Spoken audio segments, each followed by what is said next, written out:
तर विद्यार्थी मित्रांनो, लक्षात घ्या की मागच्या लेक्चरमध्ये तुम्ही त्या क्वेश्चनचे आन्सर दिलेलेच असतील. ठीक आहे.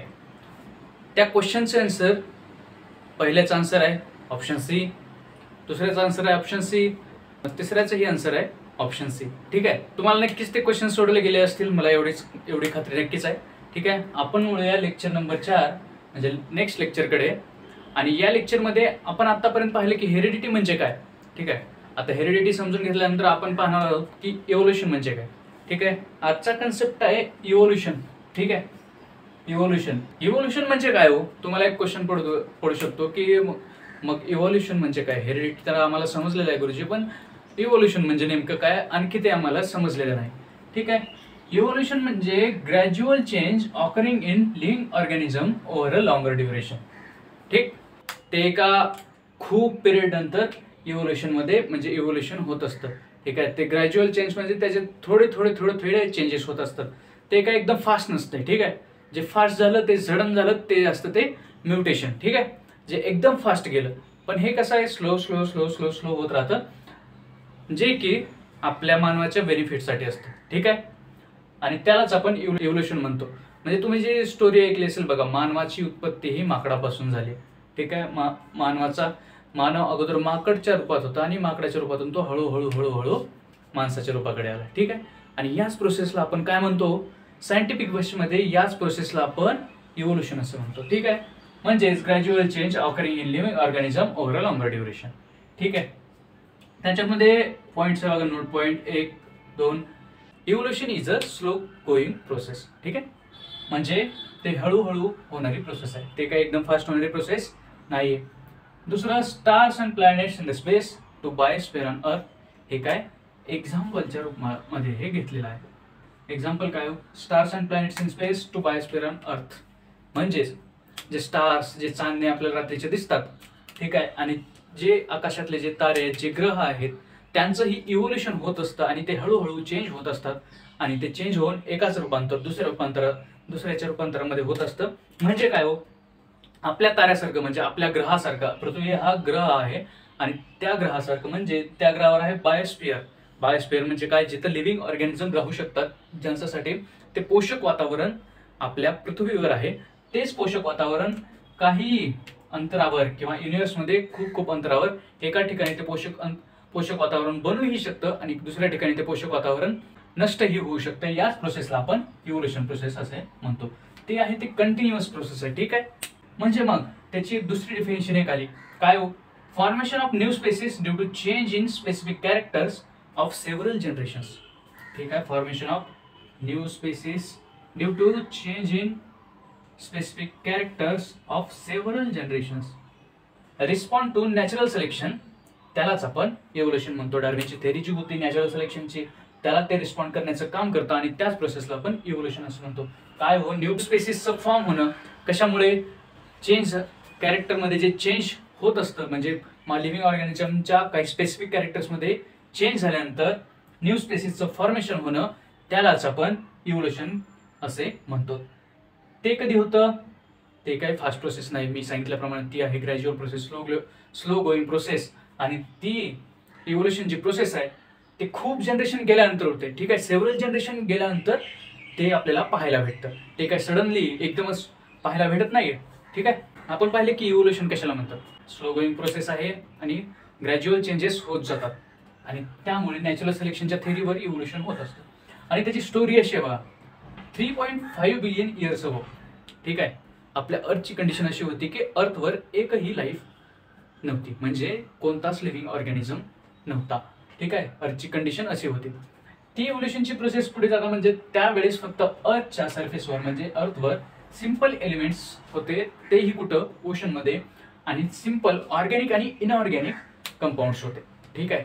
अशी लाईफ वगैरे काहीच नव्हतं. ठीक आहे. आता जे पाहताय ते काहीच नव्हतं. पक्षी, प्राणी, जे काही लिव्हिंग तुम्हाला दिसते ते असं काहीच नव्हतं. फक्त होतं सिंपल एलिमेंट्स ओशनमध्ये आणि ऑर्गॅनिक आणि इनऑर्गॅनिक कंपाऊंड्स. मग काय झालं, आफ्टर लॉंग पिरियड इथून इथं दुसऱ्या स्टेपमध्ये असं झालं की न्यूक्लिक ॲसिड आणि प्रोटीन्स हे जे कॉम्प्लेक्स ज्या थिंग्स आहेत त्या फॉर्म झाल्या.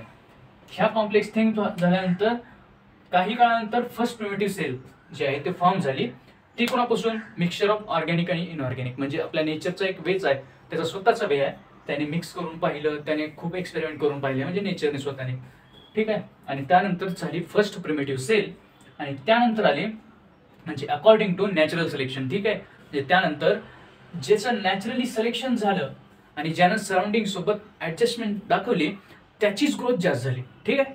आणि त्यालाच आपण म्हणजे काय म्हणतो, according to natural selection which adjusted to surrounding, त्यांचीच गुड ग्रोथ झाली, म्हणजे त्यांची चांगली ग्रोथ झाली. आणि हे इव्होल्युशनच्या प्रोसेसमध्ये दाखवण्यात आलं, ठीक आहे. इव्होल्युशनच्या या पार्टपर्यंत आपल्याला आलं. आता करंट सिच्युएशन अर्थची अशी आहे की करोर्स ऑफ स्पेसीस आहेत प्लांट्सच्या आणि अॅनिमल्सच्या, ठीक आहे. तुम्ही पाहत असाल की करोर्स अँड करोर्स स्पेसीस आहेत ॲनिमल्स आणि प्लांट्सच्या. ॲनिमल्सची डायव्हर्सिटी अशी आहे की ती युनिसेल्युलर अमिबा पॅरामिशन पासून ते मल्टीसेल्युलर मॅन किंवा जायंट व्हेल जे तुम्ही पाहता समुद्रातले, इथंपर्यंत आता ॲनिमलची डायव्हर्सिटी आहे. आणि प्लांटची डायव्हर्सिटी कुठून आहे बाबा, तर युनिसेल्युलर क्लोरेला जे आहे तिथून ह्यूज बनियान ट्री जे असतात, म्हणजे काय वटवृक्ष जे असतात, तिथंपर्यंत आता प्लांटची ही डायव्हर्सिटी तुम्हाला पाहायला मिळते.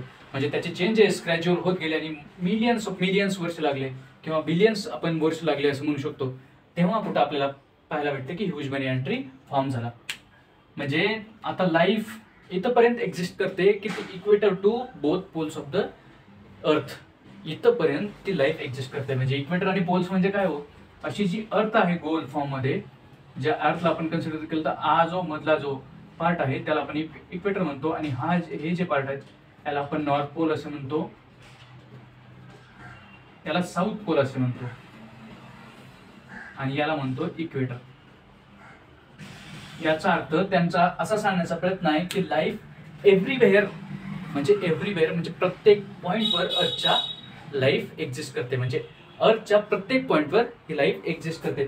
इक्वेटर, आता बघा इक्वेटर आणि नॉर्थ पोल साऊथ पोल जे पोल्स आहेत, तिथं जी सिच्युएशन असते ती खूप एक्स्ट्रीम असते, आणि त्या एक्स्ट्रीम सिच्युएशनवर देखील आता लाईफ फॉर्म आपल्याला पाहायला मिळतो, ठीक आहे. एक छोटासा कन्सेप्ट तुम्हाला सांगायचा राहून गेला, तो कन्सेप्ट म्हणजे काय हो, कॉन्सेप्ट आहे ऑर्गॅनिक कंपाऊंड आणि इनऑर्गॅनिक कंपाऊंड म्हणजे काय. सिंपल लँग्वेज मध्ये ऑर्गॅनिक कंपाऊंड मध्ये ज्यांच्यामध्ये CH बॉन्ड पाहायला मिळतो, जनरली तो लिव्हिंग ऑर्गॅनिझम मध्ये पाहायला मिळतो, आणि त्यालाच आपण ऑर्गॅनिक कंपाऊंड असं म्हणतो. म्हणजे पाठीमागे आपण पाहिले की मिक्सचर ऑफ ऑर्गॅनिक आणि इनऑर्गॅनिक कंपाऊंड झाला, आणि नंतर झाले प्रोटीन्स फॉर्म झाले, न्यूक्लिक ऍसिड फॉर्म झाले, असे कॉम्प्लेक्स जे थिंग्स आहेत, ज्या गोष्टी आहेत त्या फॉर्म झाल्या, ठीक आहे. त्यामध्ये ऑर्गॅनिक कंपाऊंड म्हणजे ज्याच्यामध्ये CH बॉन्ड असतो, आणि तो जनरली लिव्हिंग ऑर्गॅनिझम मध्ये असतो. आणि इनऑर्गॅनिक कंपाऊंड म्हणजे काय हो, ज्याच्यामध्ये लॅक असतो CH नावाचा बॉन्ड, म्हणजे कार्बन आणि हायड्रोजनचा जो बॉन्ड असतो तो लॅक असतो, जनरली ते मिनरल्स आणि रॉक्स मध्ये आपल्याला पाहायला मिळतं, ठीक आहे. इथपर्यंत समजलं, आपण चालूया पुढे. मग आपण इथपर्यंत आलो, मग माणसाची क्युरिओसिटी निर्माण झाली. माणसाला क्युरिओसिटी झाली की काय बाबा लाईफ कशी फॉर्म झाली असेल, म्हणजे ओरिजिन ऑफ लाईफ कशी झाली असेल, आणि ही जी ग्रेट डायव्हर्सिटी जी आता पाहायला मिळते मला, ती का कुण्या कारणामुळे ही पाहायला मिळते. आणि त्या क्युरिओसिटीमुळं डिफरंट थेरीज प्रपोज केल्या गेल्या, ठीक आहे. कोणाच्या, तर ओरिजिन आणि इव्होल्युशन कसं झालं असेल, ओरिजिन ऑफ लाईफ कशी झाली असेल आणि त्यामध्ये इव्होल्युशन कसं झालं असेल, त्याच्या डिफरंट थेरीज आपल्याला प्रपोज केल्या गेल्या. आणि त्या प्रपोज केल्या गेलेल्या थेरीजमध्ये ऍक्सेप्ट कोणती झाली हो, तर ऍक्सेप्ट झाली gradual development of living organisms. त्याचं कारण असं असू शकतं की इव्होल्युशन ही स्लो प्रोसेस आहे, हे आपल्याला कळालं. आणि इव्होल्युशन मध्ये जेव्हा ग्रॅज्युअल चेंजेस होत जातात तेव्हाच आपल्याला इव्होल्युशन पाहायला भेटतं, त्यामुळे ही थेरी कदाचित सिलेक्ट झाली असेल किंवा ऍक्सेप्ट झाली असेल, ठीक आहे. इथपर्यंत पाहिलं. आपण पाहूया आता नेक्स्ट पार्ट. तर तिथून पुढे एक थेरी आली आहे, आणि त्या थेरीचं नाव आहे थेरी ऑफ इव्होल्युशन. काय झालं हो नेमकं, कसं झालं, काय झालं हे या थेरीद्वारे सांगण्यात आलं. तर थेरीमध्ये फर्स्ट काय झालं हो, तर फर्स्ट लिव्हिंग मटेरियल म्हणजे प्रोटोप्लाझम हे ओशन मध्ये फॉर्म झालं, म्हणजे समुद्रात त्याचं फॉर्मेशन झालं गेलं, असं या थेरीत सांगण्यात आलं, ठीक आहे. तिथून मग फॉर्म झाली युनिसेल्युलर ऑर्गॅनिझम, आणि त्या प्रोटोप्लाझम पासून युनिसेल्युलर ऑर्गॅनिझम आपल्याला फॉर्म झालेले पाहायला मिळाले. आणि तिथून फॉर्म झाले मल्टीसेल्युलर ऑर्गॅनिझम, जे की लार्ज आणि कॉम्प्लेक्स ऑर्गॅनिझम, ठीक आहे. त्यांची कॉम्प्लेक्सिटी बघा वाढत गेली, ठीक आहे. पहिल्यांदा झाला प्रोटोप्लाझम, परत आला युनिसेल्युलर, पुन्हा आला मल्टीसेल्युलर, आणि ते सगळे चेंजेस कसे होते हो, जे सगळे चेंजेस झाले ते होते स्लो अँड ग्रॅज्युअल चेंजेस, ठीक आहे. ऍटलिस्ट त्यांना 300 करोड एवढे इयर्स लागले, ठीक आहे. एवढा टाइम बघा, 300 करोड काय असतं, एवढे वर्ष लागल्यानंतर त्या मल्टीसेल्युलर ऑर्गॅनिझमचं फॉर्मेशन झालं, ठीक आहे. त्यांचं फॉर्मेशन हे ऑल राऊंड आणि मल्टी डायमेन्शनल झालं, म्हणजे सगळ्याच दिशेने त्यांचं फॉर्मेशन होत गेलं किंवा इव्होल्युशन त्यांचं होत गेलं. आणि तिथून पुढे असं झालं की ते इव्होल्युशन झालं ते डिफरंट टाईप ऑफ लिव्हिंग ऑर्गॅनिझमचं.